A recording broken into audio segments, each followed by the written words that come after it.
Off in a dark, rainy alley where our guy is passed out on the ground. A weird green smoke starts to seep from his hand as he lies unconscious on the wet asphalt. This jolts him awake, in a world of hurt and totally confused about what's happening around him. Struggling, our young man manages to get to his feet, still dizzy and clueless about the situation. Just then, he asks himself where he is, wondering if he didn't just buy the farm in a massive explosion. His head is pounding, but he remembers his name was Jin Quan, a member of an elite special forces unit. He recalls that during a mission, his squad was caught in a treacherous ambush. They were betrayed by their own organization, used as bait to lead the explosion to the target location.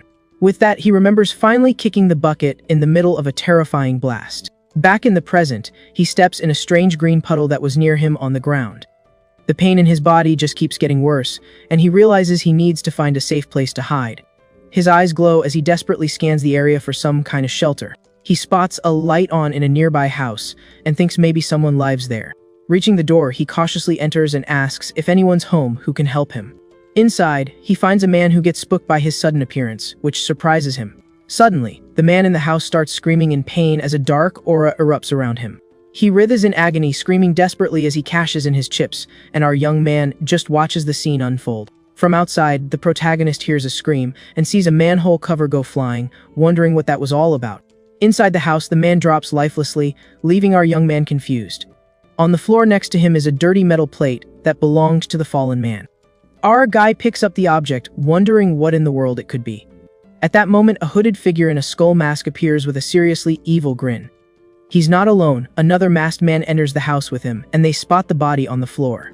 One of the intruders holds out his hand, and an intense purple energy begins to glow brightly. They say they can't leave any witnesses, and that they need to grab the object our guy is holding. Seeing the two of them closing in, the young man thinks that he's already checked out once and wonders if the Grim Reaper is here to collect. As the masked men go after our guy, the body of the man on the floor starts to turn red. The masked man is shocked and warns his partner to get out of there, since the body is about to go kaboom.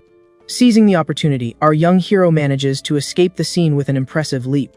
He lands on the street and with a quick move, he yells for help, threatening to toss the item and let someone else grab it if they don't help him. Someone opens the manhole cover to help him hide. Our guy thanks them for helping him hide and closes the lid. Next thing you know, he leaps away from there with a mysterious girl who came out of the sewer. Sticking a perfect landing, our hero stays on high alert, ready for any danger that might pop up. But suddenly, a gun is pointed at the back of his neck, catching our guy completely by surprise.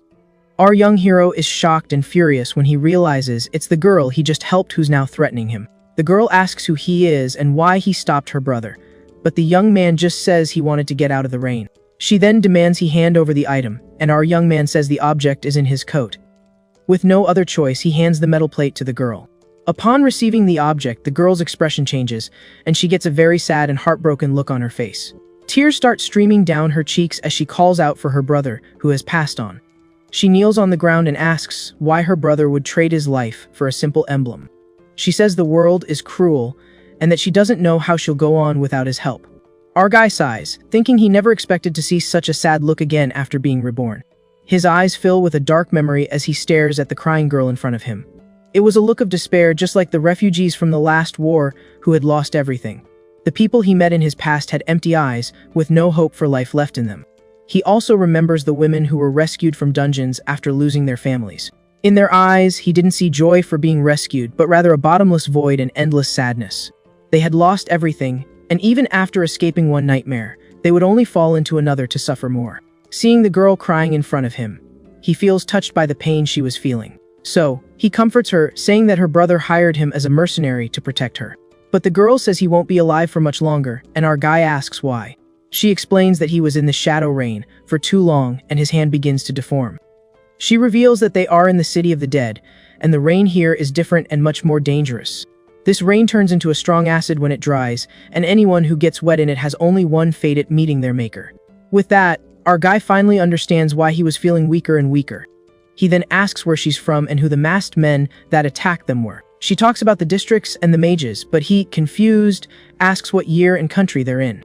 The girl reveals that they are in the year 1000 of the Starfall, in the mighty Flying Eagle Empire. The protagonist cracks a smile, realizing he's been ice-kai'd into a completely unknown new world. He then asks how to become a professional, and the girl denies it, saying that's not quite how it works. She reveals that anyone with an emblem can awaken a combat, support, or special class. At that, she shows him the emblem and says her brother got it so she could awaken her powers. With tears in her eyes, she laments that her brother has passed on and will never come back. Seeing the girl's suffering, our young man asks if she has any other living relatives nearby.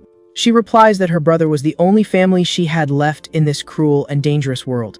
She then says that without him and without awakening, she wouldn't be able to survive on her own for long either. The protagonist sighs, thinking that they are two unfortunate souls with tragic destinies. He then looks at the young woman and starts to say that if he can survive all this, he will, but suddenly a huge explosion goes off behind them, and the girl is terrified. The wall is destroyed, and our guy realizes the enemies managed to get into their hideout. He yells at her to awaken immediately, because otherwise they're both toast. Determined, the girl grabs the emblem and presses it against her forehead to awaken her powers.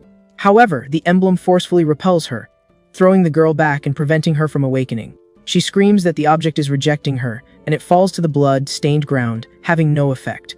Confused, she explains that rejection only happens due to incompatibility or a lack of aptitude. With that, she cries, feeling useless because her brother's sacrifice ended up being for nothing. At that moment, the two masked enemies leap towards them, ready to attack. One of the men lands hard on the ground, getting closer and closer to the cornered pair. They mock them, asking why the little rats stopped running, and the girl glares at them with rage. The leader of the masked men gives a sinister smile and gets ready for the fight to come. He then orders his men to finish them both off and get the emblem back, no matter the cost. The protagonist feels the pain from the acid rain getting worse, and the girl notices his immense suffering. Seeing the situation, she gets an idea and runs towards the young man with the emblem in her hands. Without hesitating, the girl presses the object onto our young man's forehead to try and save him from his fate. A dark red energy explodes from him, and strange symbols begin to surround him. A magic circle forms on his head, and a system message confirms the class change. Now with a new power, he stands up with a serious look, and a sword materializes by his side. A status screen pops up, showing his new demon swordsman class and its powerful abilities. With a serious look, he is ready for the battle ahead. He's surprised to see the panel and understands that the world operates on a game-like system. The girl is overjoyed and says the emblem is perfect for him, and now he has become a professional. But one of the enemies gets angry and yells at them for using the emblem without permission. Then, the masked men charge forward with their scythes and launch a green energy attack their way. Seeing the attack approaching, the girl is completely terrified and frozen in place. But our young man acts fast, jumping in front of her to protect her, blocking the attack with his sword. The enemies are shocked and yell that it's impossible, as they didn't expect such a defense. Without wasting a second, our guy rushes towards his opponents to counterattack. He then yells for them all to perish and unleashes a wave of dark energy from his sword. The villains realize he's already absorbed the emblem's power and shout for their comrades to stop him. With a confident look, he says that they're seriously overestimating themselves in this battle. His sword then clashes with one of the enemy's scythes, creating a massive spark of power.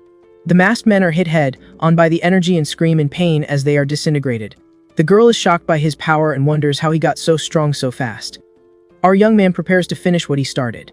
He looks at his hand and realizes the emblem's power has completely healed his injured body. The remaining enemies lament losing to a newbie and say they can't go back now. With a terrifying look, our guy says they're not going anywhere and that their end has come. He then charges forward with his sword, shouting that they're all staying here forever. With a quick and precise strike, he finishes off the last remaining enemies. Looking at the bodies, he says they need to get out of there fast before someone discovers what happened. He looks up and sees a very high opening, wondering how they're going to get out. But the girl says she's hidden there before and motions for him to follow her, showing him an explosive. With a smile, she activates the device and braces for the big explosion to come. The explosion goes off, blowing a hole in the wall and creating a passage for them to escape. They go through the opening, and the protagonist asks in surprise if that actually worked. The young woman then points the way and says there's a ladder on the other side for them to climb. 1 hour later, they arrive in a city, and the protagonist says that this is his place now. The girl invites him into her home, which appears to be a workshop.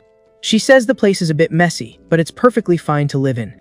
The young woman offers him a place to sit while she tidies up the mess a bit. Then, our young man comments that it can't be easy for her to run the shop all by herself.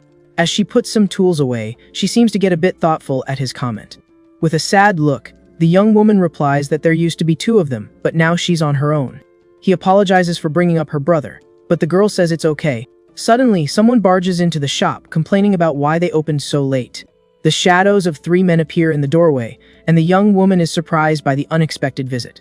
It was an old man with a scar on his face, whom she recognizes as a warlord. The man asks if her brother told her about the deal they made, leaving the girl confused.